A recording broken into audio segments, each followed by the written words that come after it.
आमचा विश्वास, आमची ताकद. देश आणि राज्यातील पेपरफुटीच्या सत्रावरून आता राजकीय वातावरण चांगलंच तापलंय.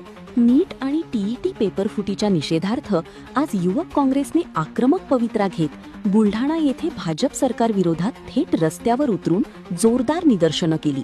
देशातील तब्बल 22 लाख विद्यार्थ्यांच्या भविष्याशी खेळणाऱ्या नीट पेपरफुटीचे पडसाद अजून उमटत असतानाच महाराष्ट्रातही टीईटी परीक्षेचा पेपर फुटल्याची धक्कादायक घटना समोर आलीय.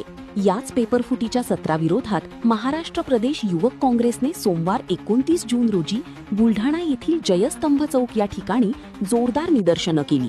यावेळी कार्यकर्त्यांनी केंद्रातील आणि राज्यातील सत्ताधाऱ्यांविरोधात प्रचंड घोषणाबाजी केली.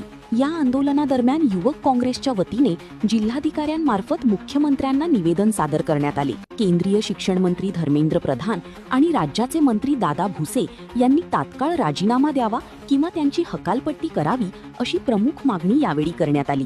दरम्यान युवक काँग्रेसचे प्रदेश महासचिव आणि प्रवक्ते विश्वदीप पडोळ यांनी पेपर माफियांना राजकीय संरक्षण मिळत असल्याचा गंभीर आरोप केलाय. राजीनामा द्या, राजीनामा द्या. दादा भुसे राजीनामा द्या. राजीनामा द्या, राजीनामा द्या. दादा भुसे राजीनामा द्या. पेपर चोर, गद्दी चोर. पेपर चोर, गद्दी चोर. अब लढेंगे चोरों से. पासून देशामध्ये पेपर फुटीचं सत्र सुरू आहे. गेल्या काही दिवसापूर्वी नीटचा पेपर फुटला. जवळपास 22 लाख विद्यार्थ्यांचं वाटोळं या भाजपा सरकारने देशभरामध्ये केलं आहे. आणि आता काल परवामध्ये ठाणे शहरामध्ये टीईटीचा होऊ असलेला पेपर फुटला. म्हणजे भाजपा सरकारच्या कार्यकाळामध्ये एकंदरीतच हे पेपर फुटीचं सत्र रात्रंदिवस सुरू आहे. आणि एवढं असून सुद्धा हे सरकार पेपर माफियांना पाठीशी घालण्याचं पाप करत आहे. पेपर माफियांना अभय देत आहे.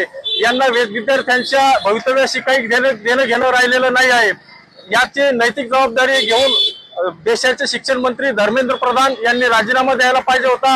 महाराष्ट्राचे शिक्षण मंत्री दादा भुसे यांनी राजीनामा द्यायला पाहिजे होता. परंतु असं कोणत्याही प्रकारचं कृत्य या शिक्षण मंत्र्यांनी केलं नाही. यांची तात्काळ शिक्षण मंत्री पदावरून देशाचे प्रधानमंत्री नरेंद्र मोदी आणि देवेंद्र फडणवीस यांनी हकालपट्टी केली पाहिजे. अशा प्रकारची मागणी बुलढाणा जिल्हा युवक काँग्रेसच्या वतीने आम्ही करत आहोत. आणि अन्यायग्रस्त विद्यार्थ्यांना न्याय मिळाला पाहिजे.